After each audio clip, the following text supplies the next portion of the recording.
আমি র্যাপিডো অ্যাপে কাজই করি না, কেন সেটাই বলবো এই ভিডিওতে। তার আগে দেখো, যারা রাইডার তাদের একটাই আশা এটাই থাকে যে কাস্টমাররা তাকে যেন একটু বাড়িয়ে দেয়, আর কাস্টমারদের একদম উল্টোটা, তারা যেন কমের মধ্যে রাইডটা সারতে পারে। দেখো, একদিক থেকে তো কাস্টমারের কাছে একটা ভ্যালিড পয়েন্ট আছে যে তারা যে টাকায় বুক করেছে সেটাই পে করবে। হ্যাঁ, আমরা একটু আধটু রিকোয়েস্ট করতে পারি, কিন্তু আমরা যখন একটা রাইড অ্যাকসেপ্ট করি তখন অল্প সময়ের জন্য হলেও আমরা ডেস্টিনেশানটা দেখতে পাই, আর না হলেও কল করবার অপশান তো থাকেই। যদি পোষায় তাহলে পিক করতে যাব, আর যদি না পোষায় তাহলে ক্যান্সেল করে দেবো। আমি 2 থেকে 2.5 বছর র্যাপিডো করছি, আমার তো এইটাই সব থেকে বেস্ট অপশন বলে মনে হয়।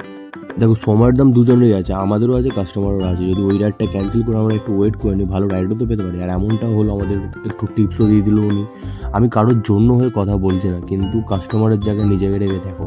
যদি কোনো ভুল ত্রুটি আমি বলে থাকি আমাদের কমেন্টে জানিও। আর র্যাপিডোর কমিশন স্ট্রাকচার আমার একদম ভালো লাগে না, তাই আমি কাজ করি না।